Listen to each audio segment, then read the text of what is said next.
In this video, I want to give a full breakdown of how to use Instantly.ai for cold email campaigns. And for context, at ScaleSprint, we are certified Instantly.ai experts. We've used this tool every single day for years. So we have a very, very deep understanding of how this tool works and how to configure the settings and pretty much how to set it up in the right sort of way. So I want to just show in this video how that can be done. And I want to get straight into it. So there's a few different things I'm going to cover here. So there's a few sections here. This one is called Instantly Copilot. I'll explain what that is. Super Search, I can explain what that is. Email accounts, campaigns, Unibox, analytics, CRM, website visitors, inbox placements, AI agents, and then also I'm going to go through the settings tab. So if we go to settings first, which can be done down here, and then settings, the first one I want to show is lead labels. Now, lead labels is essentially customized labels that you can use for inbound leads. So on Instantly, obviously, you're going to have the Unibox, which is a master inbox that consolidates all replies. And it's going to have some basic sort of standard labels in there, such as interested, meeting booked, meeting completed, not interested, so on and so forth. But you can add custom labels in here. So if you want to have one called meeting request, old, interested, basically I use that for like old campaigns where I haven't nurtured the leads. Interested replied, so this is anybody that's interested that has already been replied to. Future, obviously this is for people that want to re-engage in the future. And then interested but has not answered for 3 days, which can be used for sort of nurturing flows. So these are some custom labels I've created, and this is a very neat feature. Now, if we go to the next tab called Preferences, you can put a default opportunity value. So this is just like the approximate value of an opportunity. So if you have a specific closing rate and a specific lifetime value, you can sort of calculate what the default opportunity value is. So this is kind of a way to calculate pipeline, but it's not really necessary. So here are a bunch of different options that you can kind of configure here based on your preference. So automatically tag lead status and replies. This is quite nice because then it uses AI to tag the leads. There are also some other ones here. These ones I wouldn't use. This one I would automatically tag out of office because that's going to save you some time. For the Unibox, typically I will not show auto replies in the Unibox because it kind of like there's so many out of office replies, so it's not really desirable. This one I would do save non-instantly emails in Unibox just so you can access those because sometimes people will answer your email but in another thread. And there's a bunch of other ones here. Some of them sort of self-explanatory, and it's just depending on your preference. The next one here is integrations. So this is an overview of different integrations that they have on Instantly. So for example, I have a integration with HubSpot. This is a native one, and they have some other ones here as well.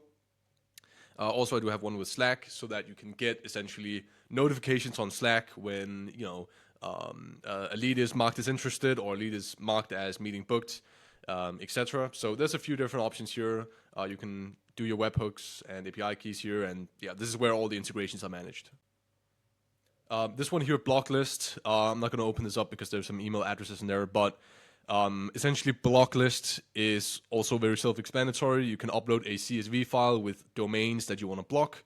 You can also block individual email addresses. You can also input them manually. It doesn't have to be a CSV file, but that's the option there. And then whenever you upload a list, those will be automatically removed from any list you upload. The next one here, advanced deliverability. I don't typically use this because this is like global management of a few different settings, but I typically do this on the campaign level, so I don't really use this these options here. Now, moving on to kind of going through the different features here on Instantly. So there's this one called Instantly Copilot, which is essentially an AI product they have where you can sort of create campaigns with AI and stuff. It's not something I use a lot, so my coverage of this is going to be very, very brief. But again, it's kind of an AI agent of sorts where you can sort of create campaigns and you can talk to it, etc.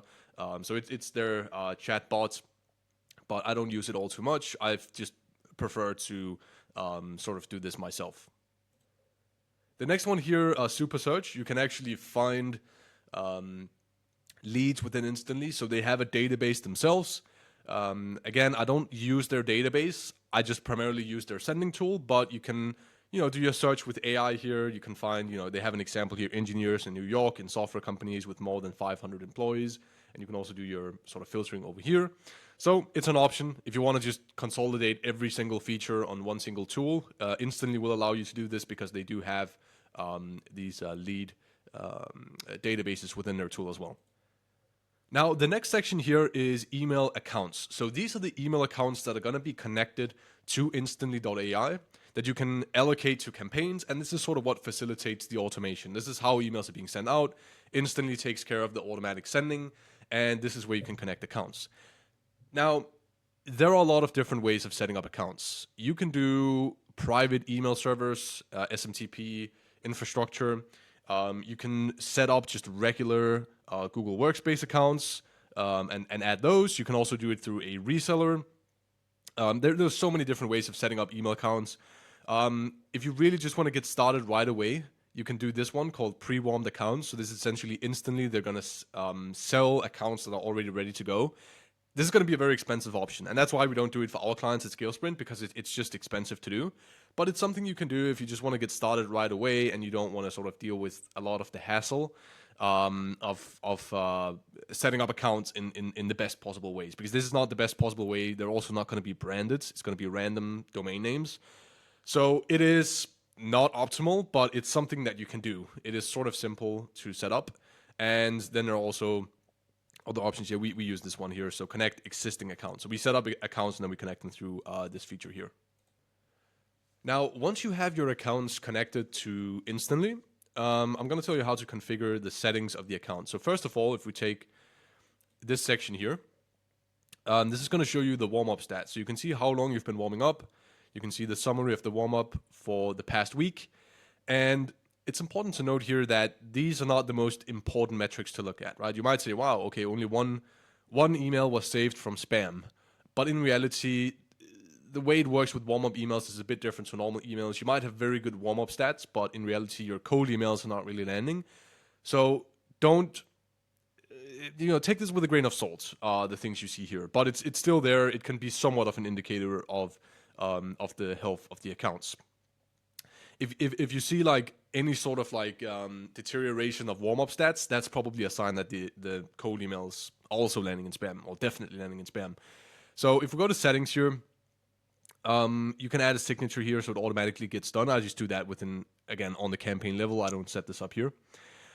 In terms of the campaign settings, you'll have the daily campaign limit. So this is how many emails one particular email account is going to send per day. I typically do 30 in this one, and I would not recommend going above 50. A lot of this really depends on the performance of your campaigns, because if your campaigns are performing super well, you can afford to increase the number of emails being sent per account. Now, the reason for that is, typically for the campaigns that are not performing well, they're probably one, having a low reply rate, and two, getting a lot of spam reports. If you have that in conjunction with a very high sending volume, there's a very high chance it's going to burn the domain. So in those cases, you want to have a lower volume. You want to try to fix those things. You want to try to get your positive reply rate up. You want to try to lower the amount of manual spam reports you get by recipients. And then once you have that, you can then go ahead and you can increase the volume. Now, if you're running multiple campaigns, you can set basically a time interval here, so it doesn't like immediately send for one campaign and then for another one, which can be a bit suspicious because nobody sends emails. No real human sender sends emails that fast. So it can be beneficial to just add a time interval here, just a few minutes, maybe 5 minutes or something like that. There's also an option here called campaign slow ramp up, where essentially when you enable this, it's going to gradually increase the amount of cold emails being sent. So maybe if it's 30, the first day it's going to do 2, then 4, then maybe 8, whatever. It's going to increase gradually, which can be beneficial. If you're impatient and you need to start fast, this might be, you probably don't want to go with this, but if you have the time and the patience and you just want to maximize it, you can enable that feature. This one here, daily inbox placement test limits. Don't worry about that for now, because that's only if you want to do inbox placement tests, and I'll explain what that is later. Custom tracking domain. This is a bit more this is if you want to kind of track open rates, but we never track open rates, so this is actually a pretty useless feature for us. The reason we don't track open rates is because it actually deteriorates deliverability for the most part. There's some arguments for tracking open rates. Some people say that it can give you a rough estimation of deliverability, but we tend to not really do it. And then down here, when it comes to the warm-up settings, once we've set up new accounts, we will actually not have it like this. We will do an increase of 3 per day. We will have a limit of 30 and then a 70% reply rate. That is what we do for new accounts. And that's the most ideal settings in our sort of tests for warm-up settings. And then you want to do 14 days of warm-up. So you want to make sure that the warm-up is taking place for 14 days before you launch any campaigns. If you go to show advanced settings, you'll see some settings here where you'll be able to sort of configure some things that can increase deliverability. So you can send on weekdays only, which can do a more natural sending pattern. You can do read emulation. So essentially, it will spend some time and scroll through warm-up emails to emulate human-like reading, and then warm custom tracking domains, which is something you can add to essentially make sure the warm-up is more effective. So these are all things that can be done. It's hard to say exactly how effective this stuff is, but you can enable it. It probably won't harm the campaigns in any sort of way. Now, for this sort of the settings down here, you want to kind of for the open rate, you want to do something like 80%, maybe 70%. For the spam protection, you probably want to do something like 80%, and for the mark importance, you want to do something like 50%. This is like a good sort of way to keep these. So it's like realistic, but it's still good. So that is pretty much everything for the settings within the campaigns here. So again, to recap, you want to do around 30 emails a day per account. Decrease or increase that based on results. You can do a slow ramp up here. You can do a minimal wait interval in between campaigns if multiple campaigns are running. And then if you're tracking open rate, you can kind of look further into the custom tracking domain here. You can ask support about that. I'm not going to cover this in detail in this video, but that's only if you track open rates. And then for the settings here, you want to do a ramp up of 3. You want to do a daily warm-up limit of 30 and a reply rate of 70. And then down here, you can see the settings here as well. So you want to pretty much just enable all of this. So that is how you set up the individual accounts for optimal performance. And again, you want to warm them up for 2 weeks before you start sending cold emails. The next thing here is the campaigns section. So I'm going to give a brief overview of how to set up campaigns here. So you want to go to campaigns and then add new. And you can give it a name. And then you'll have a few different tabs here. So you have analytics. You can pretty much see the different metrics here. You can also adjust which metrics you want to see. And then you can go to leads. This is where you can upload your lead list. So you have a CSV file of leads with like columns, first name, last name, email address, so on and so forth. You can upload that here and it will automatically allocate the different variables. So that's where you do that. And then you can go to sequences, which is where you actually set up the campaigns here. So you can do your subject line. You can do your main text here. You can use variables. Right now we don't have any lead list uploaded, so it doesn't contain any variables in the variable section here, but this is what it's going to look like if you have a first name. It's going to be this, right? First name, it imports the variable for each lead. And that is pretty much how this works. So one thing you want to do here is you want to use spin tags. So you want to have certain words in the emails that are randomized. So for example, if we say, hi, my name is John, you can go down here to AI tools, AI spin tags writer. And you can see it added some spin tags here. Hello, hi, greetings. So it's going to randomize certain words within the email while maintaining the same general meaning of the email. So this is important for deliverability purposes to avoid the content similarity filters that Google and Microsoft have. You want to just make sure you do this, and you can always configure it. If you don't want to do greetings, you can remove that just like this. But it follows this format here with the double curly brackets, random, and then the line here, hello, another line, hi, and that's how it's going to work. If you want to see how this looks with an example, you can do this. So you can see here, this is the outputs. And as you can see it just outputs a random email, right, based on the spin tags. So you can add, like, this is how it works. There's different steps. So step 1 is the first email they see, and you can have different variations of email 1. You can have as many variations as you want. Then you can go down here and say, I want the next email to be in 3 days. And then you have step 2, which is the follow-up. And you can have different variations of the follow-up. So that's how the system works here, pretty much. And then you can add another one here, step 3, so on and so forth. So this is basically how you set up campaigns here. Once you're done, you can click save. And you can, input your links here. I wouldn't recommend doing that, but there are some features down here to modify the content essentially. The next thing is the schedule. So the schedule here, you can obviously adjust the schedule based on the time zone you're sending in. So, you can choose the day, the time zone, etc. For the options here, you want to go up here, accounts to use, and you can just select the accounts you want to allocate to this specific campaign. I recommend enabling stop sending emails on reply so people don't get follow-up emails if they're not interested, etc.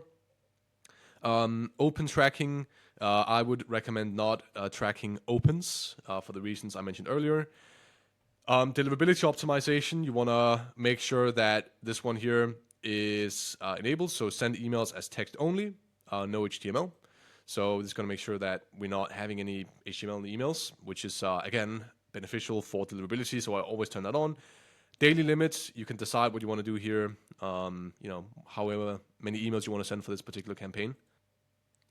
Then if you go to advanced options here, you can adjust the time gap between emails. The larger the better, but you just want to make sure it's not too large, so emails not getting sent. There's not enough emails getting sent, so it recommends 9 and 5. I think that does the job, so it's fine.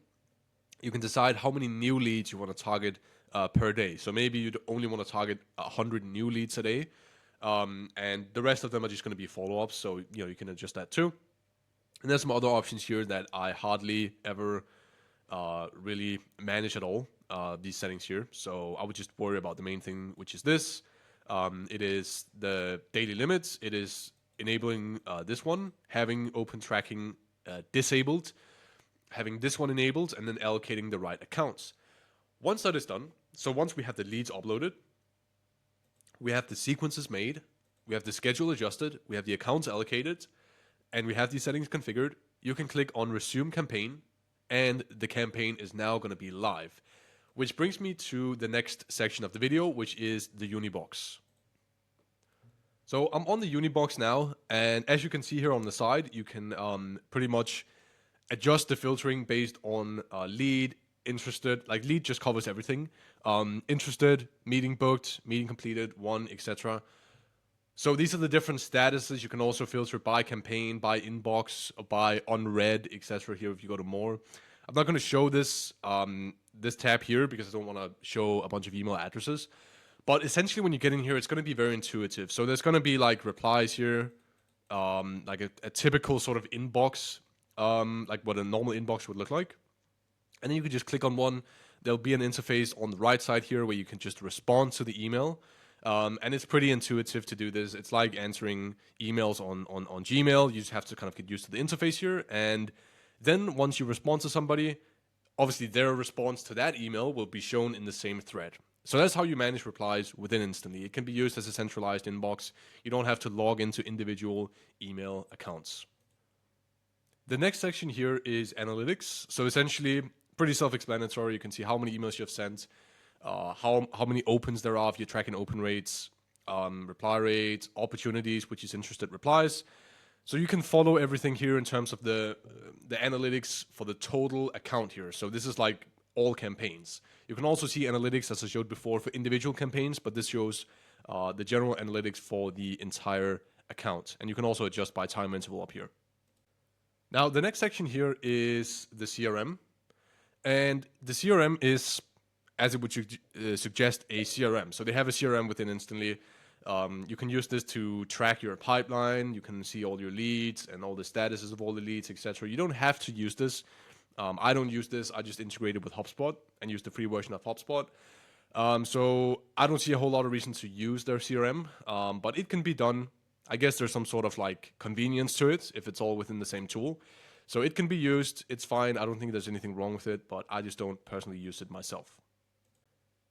The next section is website visitors, and this is one of the tools. There are many of these now, but you can see the sort of the identity of people who visit your website. Now, I don't know if I'm a huge believer personally in these tools. One, how accurate they are. Two, how useful they are. I don't use them myself. Most of our clients don't use them, so I wouldn't be the expert on this matter, but it's here. You can pay for it, you can use it, you can see it, if you like it. So it's within instantly. You can use it if you want to. It's like other tools like RB2B, etc. So yeah, it's in here. You can give it a shot. Now, the next thing here is inbox placement tests. So what this will allow you to do is you can essentially send emails to specific email accounts that Instantly.ai have set up, and then you can see if those emails that you send from your accounts land in spam on Instantly's side. So essentially, it's a system, it's a controlled environment where you have access to the sender side and the recipient side, which in theory is the most accurate way to assess deliverability. Because in general, when you're sending to cold prospects, Microsoft and Google will not share with you, the sender, whether or not this particular email landed in the spam folder of the recipient. And so this allows you to bypass that sort of lack of information that will usually be present when you're sending cold emails, and will allow you to accurately assess if you're landing in spam or not. So this is a feature that can be used. Pretty much you can just like add new, and you can go in there and choose the account you want to do, how many inbox placement tests you want to do a week. So again, it's pretty self-explanatory if you want to do this. We only recommend doing this if deliverability problems are apparent, if there are certain signs to suggest that email deliverability is underperforming. So like, if there's low reply rates, if you're getting bounces and stuff like that, you can run this test here and you can see if they indeed are failing on the inbox placement test. So there's a bit of mixed reviews on inbox placement tests in the cold email community. Some people think they're very useful. Other people say, they're not super accurate. It's sort of like the warm-up thing too, where like the warm-up emails, the warm-up stats will not be entirely accurate in terms of determining your cold email performance. And the same thing can maybe be said for inbox placement tests, but they can give you a rough idea.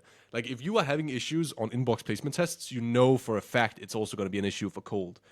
So it can be a good indicator. It's a good indicator the same way checking for public blacklists on domains is a good indicator. So it's a feature that's worth trying, especially if you're suspecting that you have deliverability issues. Now, the last section here is AI agents. So Instantly recently added an AI reply agent. So it's going to suggest replies for you. You can either have a human in the loop or you can just respond automatically for you. Now, I was sort of skeptical when they added this feature, and I've been positively surprised. I think this is actually very, very good because once you create your agent here, you can feed it with a bunch of information about your company. You can give it links. You can do all these things, and it actually manages to spit out pretty good replies. And you, of course, I would say in the beginning want to have a human in the loop. But if you're getting very confident, if it's like 95% accurate, you can automate it as well just to optimize speed to lead. So it's a pretty nice feature. I didn't expect it to be that useful, but it is actually quite useful and it's very good. So I would recommend experimenting with that, especially if you are a business owner that's very busy, because speed to lead is very important. Everyone knows this. And if you are not going to be responding within 30 minutes to an hour, and sometimes it becomes like a day or two, just having an AI agent respond immediately is going to provide a lift in results, undoubtedly. So I would definitely recommend experimenting with this feature too. So that covers most of what I wanted to show in this video. Obviously, some of the stuff I've been kind of covering in a more like broad sort of way, but it's because it's things that you sort of want to go in there and explore a bit. But the core features of how to get a campaign live, I hope you've gotten a pretty good understanding of that based on this video here. How you can do a basic setup of email accounts, how you configure the settings on those accounts, how you set up campaigns, how you launch those campaigns, and the settings within the campaigns, and how you can measure results and check the analytics. So I hope this was helpful, and I wish you good luck with your Instantly journey. If you want to have an agency do all this stuff for you, like set up the accounts, create all the campaigns, the copywriting, set up a funnel, set up a way to do inbox management, and just take care of the whole system, you can engage with ScaleSprint. I'll leave a link in the description to book a meeting with me. And again, we are Instantly certified experts, so they have obviously partnered with us. They have independently verified our case studies, etc., etc. So if you need help, we are available. But thank you so much for watching this video, and have a good day.